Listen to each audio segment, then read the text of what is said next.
होली की वह जलवई पहनते हैं।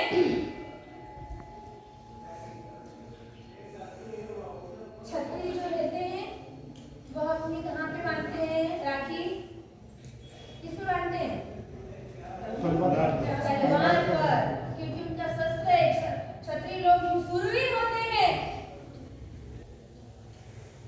तो ऐसे ये चार वर्ण की चार त्योहार है आज जो पूरी दुनिया में मनाए जाते हैं। और ऐसा ही का पर्व आज राखी का है। और राखी एक पवित्र दिन है, भाई बहनों का प्रेम है। कोई पति पत्नी का त्योहार नहीं, माता बहन का त्योहार नहीं, यह तो भाई बहनों का त्योहार है।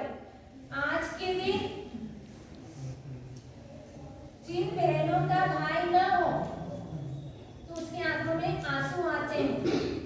और उसके साथ में अगर किसी का भाई हो लेकिन उसको बहन को नहीं बुलाता हो तो भी उसकी आंखों में एक नहीं है आंसू आए बात अलग है। और एक होते हुए भी अगर उसे नहीं बुलाया जाता है तो उसकी आंखें ज्यादा भरी हुई दिखती है, उसे ज्यादा रुदन होता है, ज्यादा दर्द होता है, दुख और पीड़ा पहुंचती है।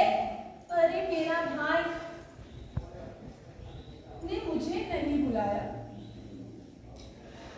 जब हमारे जैनों का पर्व है नहीं, लेकिन फिर भी जैन को लेकर बनाया जाता है। भरत क्षेत्र के अंदर हस्तिनापुर नामक नगर हुआ। कौन सा नगर? मैं पूछूंगी ये कहानी आपसे। भरत क्षेत्र में हस्तिनापुर नामक नगर, और उस नगर के राजा का नाम था पद्मोत्तर। इसे पद्मोत्तर नामक राजा जिनकी ज्वाला नामक महारानी और उनकी कुक्षी में जब वह गर्भावस्था में वह गर्भवती थे उस वक्त रानी को एक केसरी सिंह का स्वप्न आया। और जैसे ही केसरी सिंह का स्वप्न देखा पुत्र का जन्म हुआ। और जन्म के बाद में उस पुत्र का नाम विष्णु कुमार रखा गया। क्या नाम रखा? विष्णु कुमार। विष्णु कुमार। समय व्यतीत होता गया। कुछ वर्षों के बाद में रानी ने 14 स्वप्न को देखा। 14 स्वप्न किस किस को आते हैं? चक्रवर्ती की माता को। अब देखना है आपको यहाँ पर कि वह चक्रवर्ती को जन्म देगी कि चंद्रमा को जन्म देगी। ऐसी ज्वाला रानी को 14 स्वप्न आए और स्वप्न में स्वप्न के अनुसार शुभ स्वप्न के कारण उन्होंने एक सुंदर से पुत्र को जन्म दिया और नाम रखा गया महाबल। गोपन में हूँ। नाम क्या रखा गया? पहले पुत्र का जन्म हुआ, क्या नाम रखा? विष्णु कुमार। और दूसरे पुत्र का जो छोटा पुत्र हुआ उस पुत्र का नाम रखा गया महापद्म। महापद्म नाम की कोई तीर्थंकर हुए हैं? नहीं। यानी उनकी माता ने जो 14 स्वप्न देखे थे वो धुंधले धुंधले देखे थे और ऐसे चक्रवर्ती को जन्म दिया उन्होंने। अब ऐसे राजा के दो पुत्र हैं। और इधर उज्जैनी नगर के अंदर जो मालव के देश के अंदर आए हैं जिसमें श्रीपाल राज का वर्णन आता है, जिस नगर के राजा प्रजापाल हुए हैं, जो मैना सुंदरी के पिता थे। मैना सुंदरी अगर थी तो वह उज्जैनी नगरी के थे। ऐसे उज्जैनी नगरी के श्रीवर्मा राजा के यहाँ पर नमुची नामक मंत्री हुए। और ऐसा वह नमुची मंत्री जैन धर्म का कट्टर विरोधी और द्वेषी था। उस नगर के अंदर सूरत नामक आचार्य आए। और ऐसे सूरत आचार्य जिन्होंने मुनि सूरत स्वामी भगवान के वरद हस्तों से दीक्षा ली थी। ये समय की सूरत स्वामी भगवान के समय की घटना है। उनके हाथों से ही उज्जैनी नगरी में अपने परिवार के साथ आए।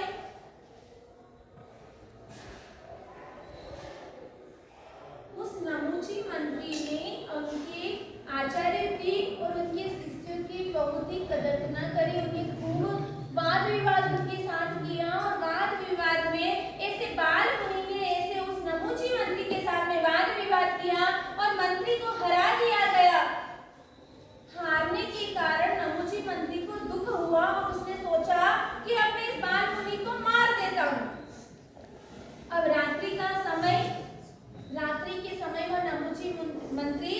उपाश्रय में पहुंचा, मारने की तैयारी करना, मारने के लिए आ गया और उसी वक्त शासन देवी ने उसको वहीं पर स्तंभित कर दिया। ऐसा प्रभाव था पहले। हाँ, हम शासन के लिए अगर कुछ करना चाहेंगे तो शासन हमारी रक्षा करेगा। बाल मुनि को मारने के लिए नमुची आया था, नमुची को शासन देवी ने वहीं स्तंभित कर दिया। रात्रि का समय, सुबह जैसे ही नगर में जा रहे थे, उपाश्रय में देखा कि उपाश्रय के बाहर ही नमुची मंत्री स्तंभित हो गया, बहुत दुखी हो गया, उदासीन चेहरा हो गया, परेशान हो गया। रात्रि में बताओ, सुबह तक उसकी वही स्थिति, बड़ा ही परेशान हो गया। राजा ने भी देखा कि यह कार्य किसी न किसी चीज को वो करने के लिए आया होगा, इसी वजह से इसको ऐसा दंड मिला है। और उस वक्त उसने क्षमा याचना मांगी कि अब आगे से मैं ऐसा कार्य नहीं करूंगा, मुझे क्षमा कर दीजिए।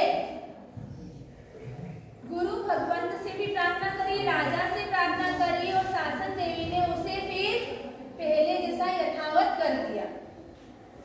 राजा को गुस्सा आया, उसको क्रोधायमान हुआ कि मेरे गुरु भगवंत के साथ में तो ऐसा कार्य करने के लिए जा रहा था, इसलिए देश निकाल के उसको सजा दे दी।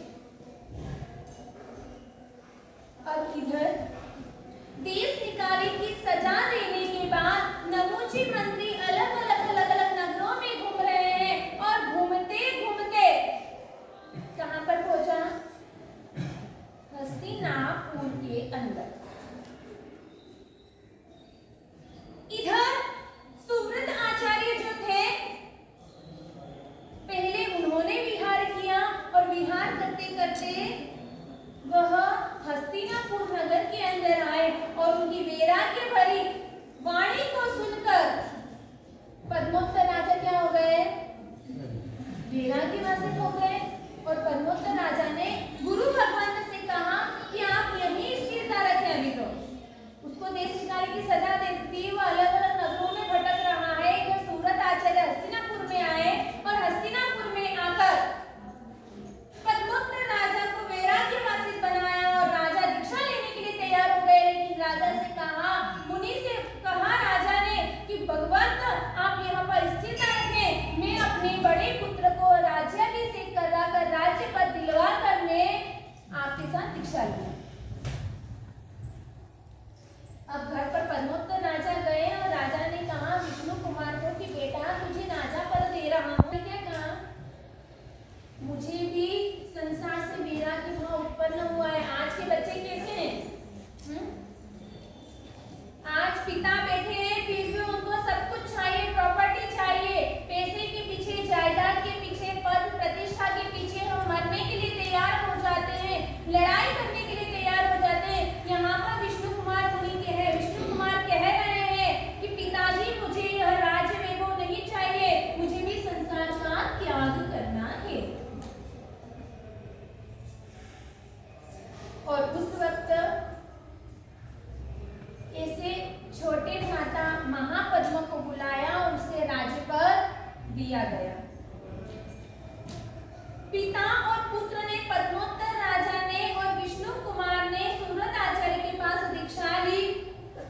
अलग अलग नगरों में परिभ्रमण कर रहे हैं और ऐसे पद्मोत्त राजा ने सुप्त चारित्र का पालन करके, घाती और अघाती कर्मों का क्षय करके, ऐसे केवल ज्ञान को प्राप्त करके, आयुष्य पूर्ण करके, ऐसे मोक्ष सुख में वह मोक्ष पद के वासी बन गए। और ऐसे विष्णु कुमार मुनि भी पिता ऐसे निकले जो सिद्ध बन गए, मोक्ष में चले गए। और इधर विष्णु कुमार मुनि जो थे वह मेरू पर्वत पर 6000 वर्ष तक घोर तपस्या उन्होंने साधना करी। और बाकी के जो आचार्य के साथ में दूसरे मुनि भगवंत विचरण कर रहे हैं। समय काल व्यतीत हो गया। ऐसा नहीं कि 5-25 साल का वर्ष का उम्र था, पहले ऐसी उम्र नहीं थी, कितने ही हजारों वर्ष की उम्र होती थी। और उस वक्त सुव्रत आचार्य अपने शिष्य परिवार के साथ वापस पुनः हस्तिनापुर में आना हुआ। और इसी बीच में नमुची यहाँ पर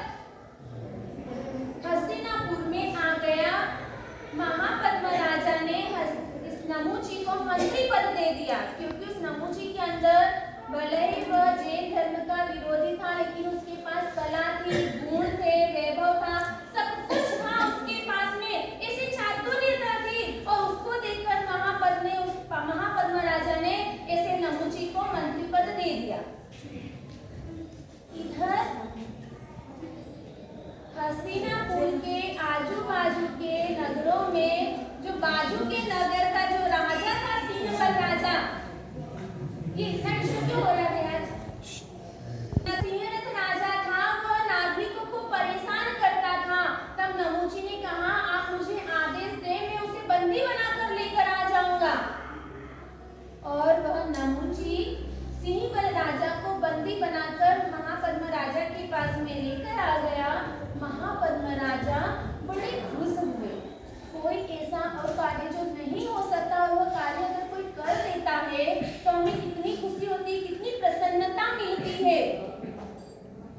और उस वक्त खुशी के मारे महापद्म ने कह दिया, इसलिए कहते हैं जब आप अत्यधिक खुश हो तब कोई वादा न करें, और अत्यंत दुखी हो तब भी आप कोई वादा न करें, क्योंकि ये दो परिस्थिति ऐसी होती है कि आप अपने भविष्य का नहीं सोच पाते, नहीं विचार कर पाते।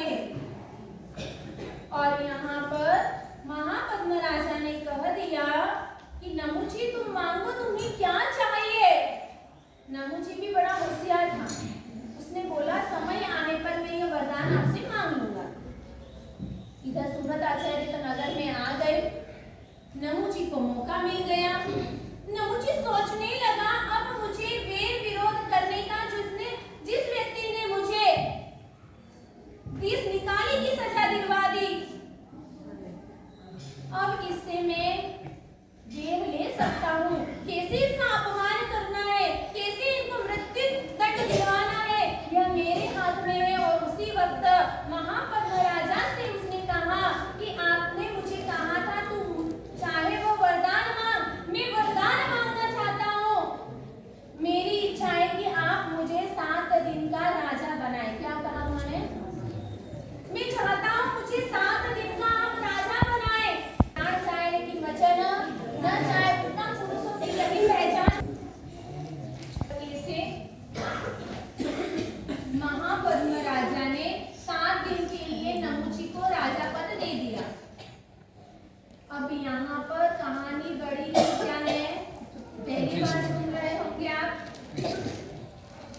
बहुत घूमी हुई है, लेकिन ध्यान से सुनेंगे तो आपको समझ में आ जाए।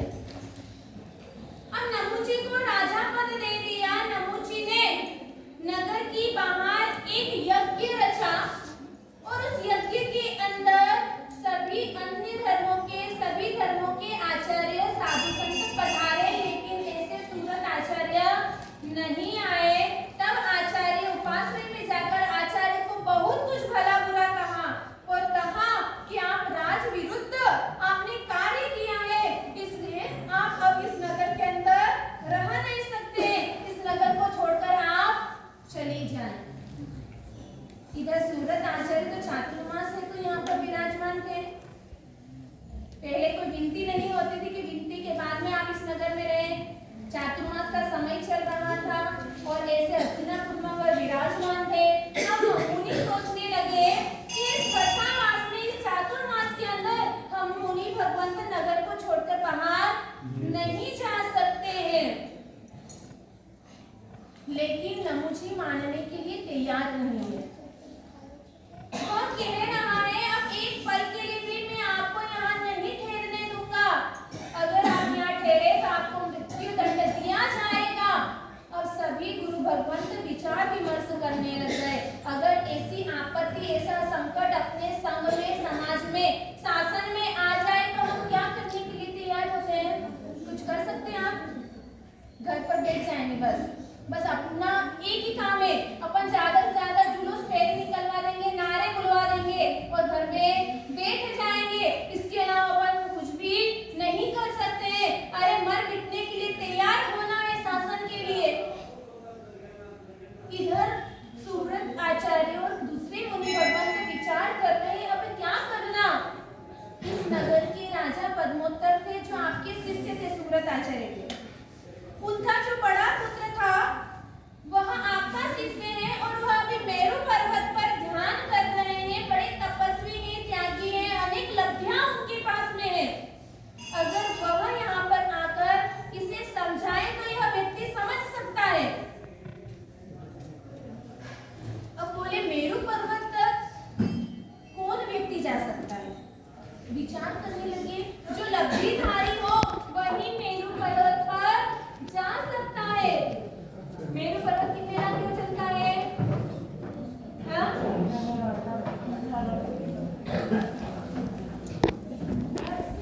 मेरू पर्वत को किसका अभिषेक होता है? तो वो कितना पूछा है? कितना बड़ा है मेरू पर्वत? हाँ? तो फिर 18,000 क्यों कर रहे हैं? हाँ? ऐसा मेरू पर्वत जो 1 लाख योजन का है और वहीं पर तीर्थंकर परमात्मा का जन्माभिषेक यानी इंद्र महाराजा आकर उनका जन्माभिषेक यानी अभिषेक करते हैं। और ऐसे उस मेरू पर्वत पर विष्णु कुमार मुनि ध्यान में मग्न है। अब यहाँ पर जो गुरु भगवंत आचार्य भगवंत के जो शिष्य हैं वह कह रहे हैं मैं अपनी लब्धि के द्वारा वहां तक जा सकता हूँ, लेकिन वापस लौटने की शक्ति मेरे पास नहीं है। तब आचार्य भगवंत ने कहा कि तुम वहां तक चले जाओ, सूचना दे दो, विष्णु कुमार मुनि तुम्हें वापस यहाँ तक लेकर आ जाएंगे। और उसी वक्त आकाश मार्ग से वह मुनि भगवंत मेरू पर्वत पर गए। विष्णु कुमार मुनि ने जैसे ही साधु भगवंत को देखा वह मन में सोचने लगे कि वर्षा मास के अंदर चातुर्मास के समय में किसी शासन या संघ का कोई कार्य आया होगा, तभी मुनि भगवंत अपने नगर को छोड़कर बाहर जाते हैं। कार्य पूछा तो विष्णु कुमार मुनि को ज्ञात हुआ कि वो मेरे नगर के अंदर जो मेरा छोटा भाई जिस नगर का राजा है उस नगर में मेरे गुरु भगवंत को इतनी आफत पड़ रही है। तुरंत विष्णु कुमार मुनि और साथ में रहे हुआ एक और साधु भगवंत को लेकर वह हस्तिनापुर में पहुंचे। पहले तो कहते हैं प्रेम से बच्चों को भी समझाया जाता है। जब बच्चे को प्रेम से समझाने के बाद बच्चा नहीं समझता है तो फिर क्या करते हैं माता पिता? थोड़ी सी आंखें दिखाते हैं, सही है ना? पहले प्रेम से दुलार से उस बच्चे को समझा देते हैं, न समझने के बाद आंखों से उसे डराया जाता है और जब आंखों से भी नहीं डरते तब उसे क्या दिखाते हैं? तब उसे 1-2 तमाचे गाल पर लग जाते हैं। फिर थोड़ा सा रो लेता है और फिर समझ जाता है वो, हाँ? नहीं तो उसके पहले वो आपके ऊपर हैवी होता है। यहाँ पर भी नमूची को थोड़े-थोड़े अन्य प्रकारों से प्रेम से इसे विष्णु कुमार मुनि ने समझाया कि देखो हम गुरु भगवंत हैं, जैन धर्म का पालन करते हैं, हम जैन सन्यासी साधु संत हैं। वर्षा मास के समय, चातुर्मास के समय हम अन्य नगरों के अंदर नहीं जा सकते हैं, इसलिए हमें केवल कुछ जगह हमें दे दीजिए। पर नमूची राजा तो मानने के लिए तैयार नहीं। वह कहने लगा मैं आपको बिल्कुल रुकने के लिए तैयार नहीं दूंगा मैं जगह। और उस वक्त नमूची हाथ जोड़ के प्रार्थना कर रहा है, क्या मुझे तुम 3 कदम दे सकते हो जमीन? क्या कहा उन्होंने? आप मुझे 3 कदम जमीन दे सकते हो क्या? तब नमूची सोचने लगा इतने साधु साध्वी है, 3 कदम जमीन कितनी होगी? कितनी होगी? थोड़ी सी इतनी सी जगह 3 कदम होगी। इतने गुरु भगवंत है और उस वक्त नमूची सोच रहा है अरे 3 कदम से क्या होगा? और उस वक्त उसने कह दिया मैं देने के लिए तैयार हूं।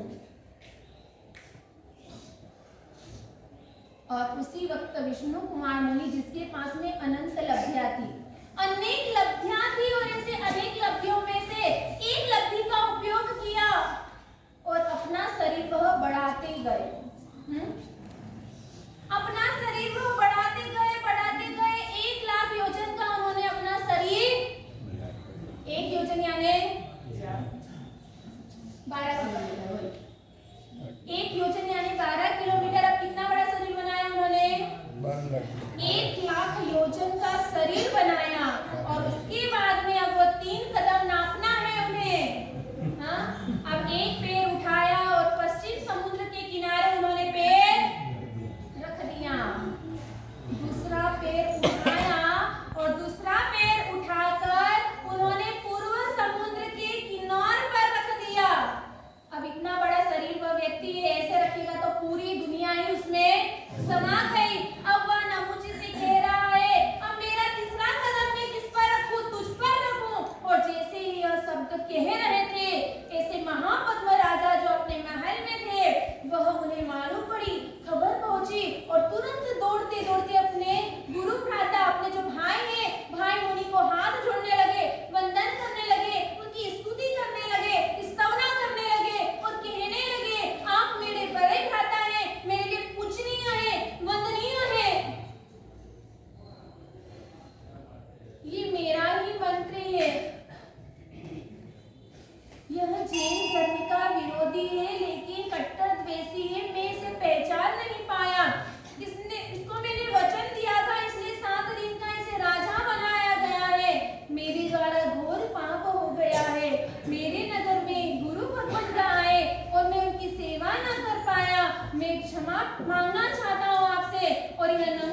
क्षमा कर दें, आप अपना गुस्सा शांत कर दें, क्रोध को शांत कर दें। जब वह तब भी क्रोध उनका शांत नहीं हो रहा, विष्णु कुमार मुनि जिन्होंने इतना विशाल रूप बनाया, उनका क्रोध शांत नहीं हो रहा, तब सुर असुर सभी देवी देवता इंद्र सभी आकर ऐसे विष्णु कुमार मुनि की स्तवना कर रहे हैं।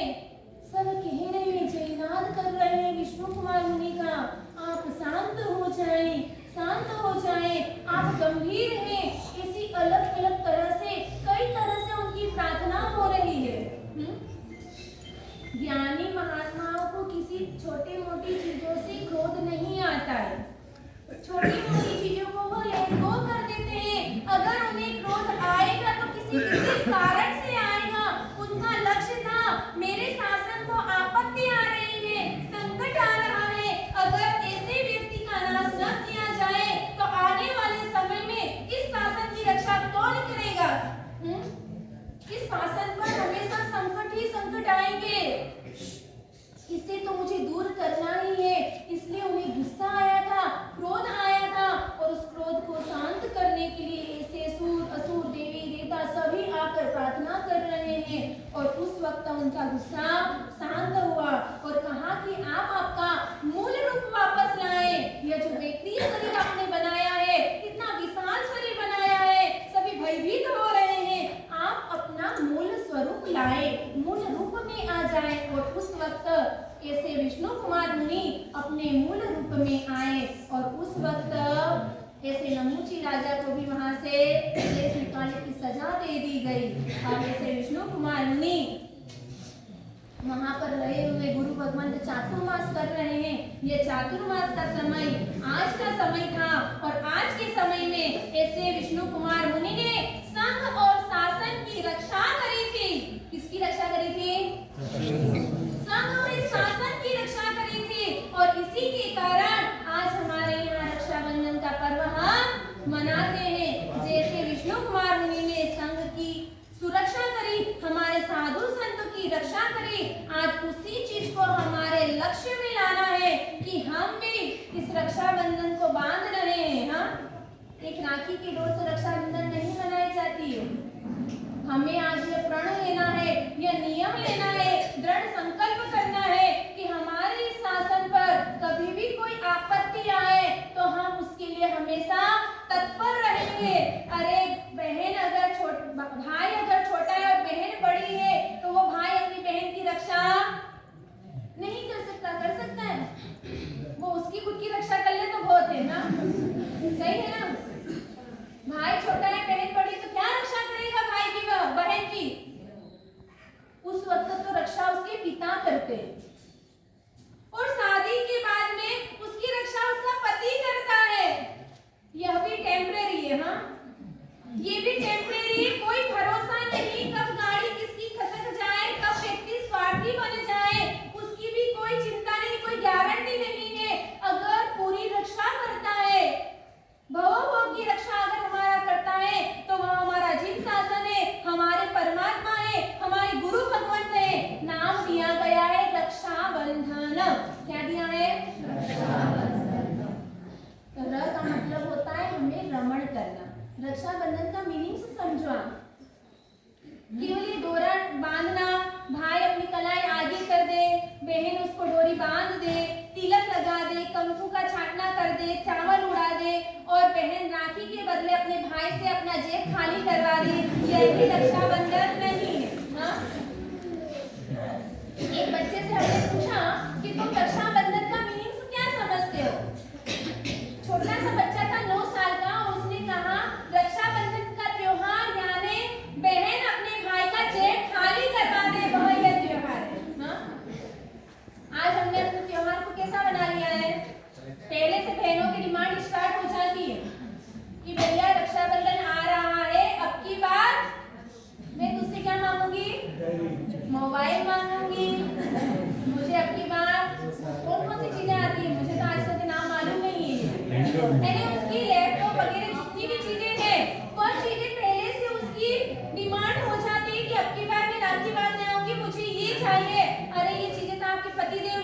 दिला देंगे, लेकिन भाई का प्रेम आपका पतिदेव आपको नहीं दे सकते हैं। जो भाई बहन का जो एक निर्मल प्रेम है, पवित्र प्रेम है, वह आपको एक दूसरों से ही मिल सकता है। एक माजिया हमारा जावरा के अंदर चातुर्मास